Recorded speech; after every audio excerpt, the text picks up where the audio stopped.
Hello guys, welcome to my channel. Today we are going to see how to fix Roblox error code 277 lost connection to the game server.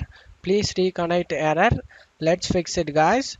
Before moving on to the video guys, don't forget to leave a like.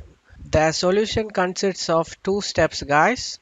Let's jump straight into it guys. Right click on the start icon, select run. In run window you just need to type percentage local app data percentage again. Click on OK. In here you just need to search for Roblox folder, double click on it, and in here global basic settings, you just need to right click on it and select delete it guys. After deleting it, go to logs folder, double click on it. In my case I only have one file guys in here. In your case may you have more files over here. You just need to click on any files over here and press in keyboard Ctrl plus A and select all files.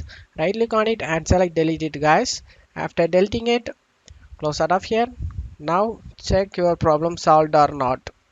I hope this solution fixed your problem. If the video helped you, don't forget to leave a like guys, and you can also subscribe me and support me guys. Thank you.